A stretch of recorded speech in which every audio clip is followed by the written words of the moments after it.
Healing and self-love tips for entrepreneurs. So I absolutely love working with entrepreneurs because one, I identify with them, but two, entrepreneurship is very heavily tied to the level of mindset and personal development that you've personally done. There's a reason why when you go into Barnes and Noble, you realize that the business section is right beside the personal development section. And the reason why is because these two things are deeply, deeply tied together. I always tell my clients that your business will reflect how you see yourself because who you are from a personal level will reflect, and actually you will bring in that personal person into your business. So if you're someone who can't, let's say, stay on time, discipline, always got a few things left undone, right? So you don't have your I's dotted and you don't have your T's crossed. If you're someone like that, there's a very good chance that I can look within your business and notice there's a few loose screws, a few things that are left undone, unmet, things like that. It's because, again, you will reflect your business and vice versa. So we want to make sure that we're taking care of our mental health the same way that we're taking care of our business. And one of the best ways to do that is to focus on the self-love tips and also the healing tips. So before I go into this first point, make sure you subscribe to this channel, especially if you're an entrepreneur, because a lot of the advice that I give applies to you guys. So go ahead and hit that subscribe button. Now, before I get too deep into this podcast episode, one thing that I do want to do is I do want to define what healing is, because I feel like there's a little bit of a misconception about what healing is. So I want to give you guys a definition for it. So healing is not necessarily getting rid of your past, because that's impossible. It's impossible to forget that person that done you wrong, to forget that upbringing that you had, forget that person that you've lost. It's very hard to forget these things. They're part of who you are, but it doesn't mean that's a bad thing, okay? So again, healing doesn't mean that we're getting rid of our past, but it's learning how to live with your past in a healthy way. Because when we live with it in a healthy way, it allows us to continue to move our life forward. Believe it or not, a lot of entrepreneurs, right? And I'll even say a lot of high performers, they have typically gone through something very traumatic in their life, which has pushed them, which has motivated them to take actions and risks that other people wouldn't. It's because of this fear of experiencing this pain again that they're able to reach deep into some reservoir that other people who have not gone through something traumatic can't reach. That is something that you just cannot create. It's something that unfortunately has to be almost has to be given to you from another outside source. So again, this is from that trauma, the tough things that we experience. Okay, so I do want to define what healing is. Now, with that being said, the first point, the first thing that you need to do to help you with your healing and your self-care, right? These self-care tips. And it may sound simple, but I do need you to find a therapist. But even more specifically, find a therapist that specializes in your problems. I'll give you guys a great example. If you were having back problems, I would say yes, you should go to your doctor. You should have them take a look, right? Try to help you. But there's a high chance that that doctor is going to give you a referral to see a chiropractor, because chiropractors, they specialize in back issues, okay? It's the same thing with therapists. People tend to believe that all therapists are made the same.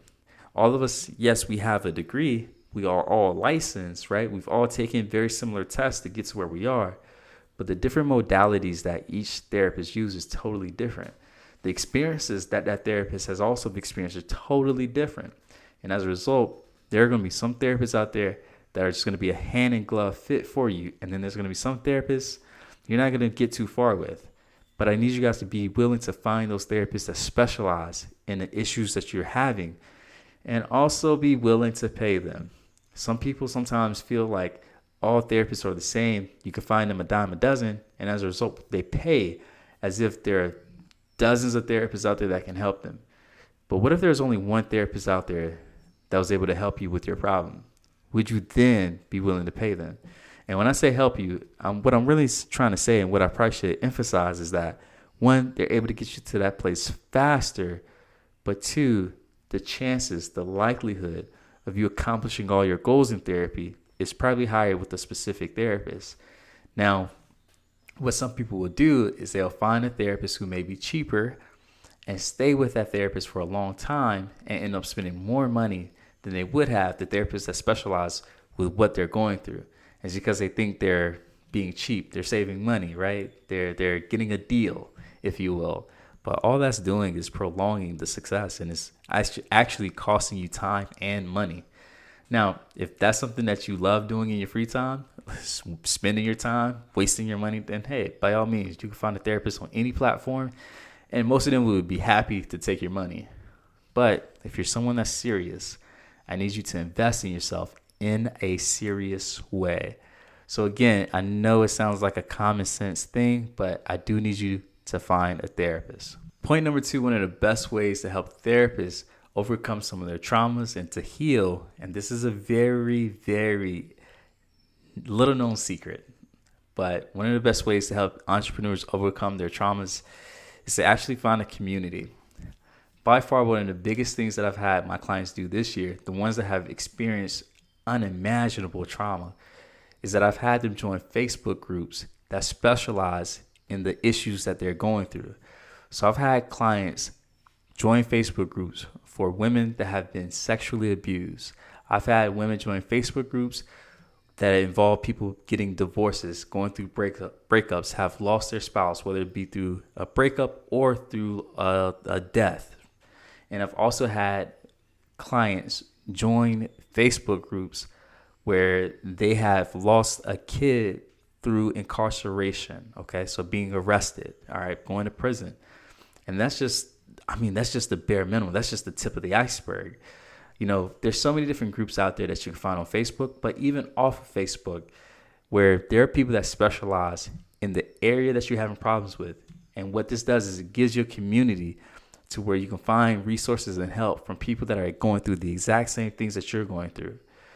One thing that I realized when I was working in an addiction center, okay, so anyone suffering from addictions of whether it's marijuana, alcohol, cocaine, heroin, or anything like that, one of the biggest things that I realized was that one of the biggest benefits that the members got wasn't necessarily from the advice and the guidance that I was giving them as a therapist, but it was from hearing the stories of the other members that's in the group. Because when they heard someone describe that they've gone through something that they've gone through and came out on the other side for the better, it gives them something that is unimaginably strong and helpful for them, and that is hope. Hope is by far one of the biggest things people need to lean on when they're going through a tough time. Hope will serve as that light, that beacon light, whenever you're going through that dark place. And one of the best ways to create that hope is to find other people that have been in your place and have, again, come out on the other side of it. So if you're an entrepreneur and you have some traumas in your past, I need you to find a community. Again, this can be on Facebook, but it can also be outside of Facebook. I even have some clients that are going through 12-step programs. So again, if you're suffering with alcohol addictions or drug addictions, joining something like that would be very, very helpful. All right, main point number 3, and this one's all about that self-love, okay? So how do I just give to myself? And this one may catch people off guard, but it's a real simple one. But another great way for entrepreneurs to heal is to actually celebrate themselves. This is something that I've been pushing for myself as well, but I've definitely been pushing it with some of my other clients. Now, I find something that's very interesting, and I want you guys to hear me. If you feel that you can relate to this, please leave a comment in the comment section. You can say, yeah, coach, I can relate, or say, yeah, me too, or you can even just put a thumbs up in the comments. But for some people, they grew up feeling like they weren't good enough. They felt like something was missing from their life, right? For whatever reason it may be. And as a result, their hard work or their hustle mentality is actually a trauma response for how they've been brought up. What I'm trying to say is that there's a group of people out there who believes in working hard, yes, but they work hard because they have a fear of not being good enough. And if they were to stop, they will revert back to that same little boy or little girl that was told that they weren't good enough, weren't worthy enough. And one of the ways to cut through that is to actually pause and start to celebrate the work that you've done already. I can't tell you how many people I've sat with who are high performers that tell me that they struggle with the idea of rest. They struggle with the idea of leisure activities. And what I've had to do with these guys and girls, right, women, is I had to get them to adopt a new identity. an identity of someone that is actually already successful. And as a result, they have nothing to worry about when they take time off. This helps people to heal that part of their brain that's telling them when they're working, they're good enough. And also when they're not working, they're not good enough. We got to cut through that so that you can start to be able to celebrate what you've done. As you start to celebrate what you've done, you start to feel better about yourself. And when you start to feel better about yourself, guess what happens? Your confidence starts to increase. So what I need people to do, entrepreneurs to do, is that I need you to stop because I know the grind is long. I'm right there in it with you guys. I mean, I'm literally in the middle of a 250 slide webinar. So I'm in the thick of it with you. But I need to also tell you guys that it's important for us to stop and celebrate the work we've done and where we're currently at in life. Because another issue that people can find themselves addicted to is desire, addicted to this idea of needing more. And that right there is a devil all in it of itself. So I'll leave it at that. But again, this main point is all about celebrating yourself. That is a great way to help you to start to feel better about yourself and heal from your past. All right, main point number 4, and this is a self-love tip here, okay? But tip number 4, entrepreneurs, what I need you to do, right? An easy way to practice self-love is that I need you to raise your prices. Now, I know in your head, you're like, oh my God, if I raise my prices, I'm going to lose clients. And yes, you will lose clients, but you're going to lose the clients that weren't taking your services or products seriously. But also the idea of losing less, right? Trimming out the body fat, right? Trimming down the, let's say 80% and sticking to the 20%. What this does, it actually gives us the free time to reinvest in our life, but also even in the business. I'll give you guys a great example. If my prices weren't where they were, right? Because at one point in time, I was seeing close to 30 people. But if I didn't raise my prices, I would still be seeing 30 people or maybe even more. But because my prices have raised, because I'm able to make more money per client, I was able to cut that down by almost 50%. So in other words, I have time to spend with loved ones, spend with myself, spend in the business, and I'm not overworking myself. And that is the reason why we want to raise our prices. We want to raise them because we want to not be so locked into the business per se, right? Even though I know, hey, working hard is important. And I just kind of talked about that in the previous point. But we want to make sure that we're setting ourselves up to be able to step away from the business when we need to, okay? And this is when, you do your self-care, you take your vacations and all that stuff, right? I'll also even say this, right? Another great reason why we should raise our prices is because we want to also value our own time. The way that we see ourselves is reflected in our prices. If there was someone out there who was, let's say, providing a service such as helping someone with shooting basketballs, right? Let's say they were a basketball coach. And let's say they charge $10 an hour, right? Well, I'll sit there and think, well, couldn't you do something better with your time? Isn't there a better way to make more money? And this is not saying that money is the indicator, right, of success and what we should focus on.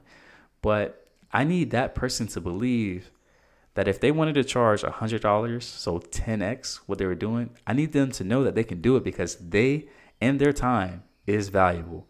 So them, their time, and even their expertise is that valuable. And that is directly tied to someone's self-worth, right? I need you guys to charge what you believe you are worth, not what people tell you that you're worth, all right? Because that's also another issue sometimes people have is they allow other people to determine their value, their worth, and not just from a monetary standpoint, but internally. And I need you guys to break free of that. And you can do that by raising your prices. And then main point number 5, the grandfather of them all. So again, these are the best ways to help you with healing and practicing self-care. But the best way to practice self-care as an entrepreneur, right? The best way to practice self-love as an entrepreneur is to take care of your mental health just as well as you do your business, okay? And I'm gonna repeat that because I want that to really soak in with you guys. So again, the best way to practice self-love as an entrepreneur is to take care of your mental health just as well as you do your business. When you stop and ask yourself, how much money do you spend in your business?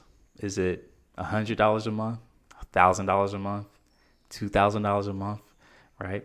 Maybe you need help seeing how much you spend in a year. Maybe that's more easier for you to calculate.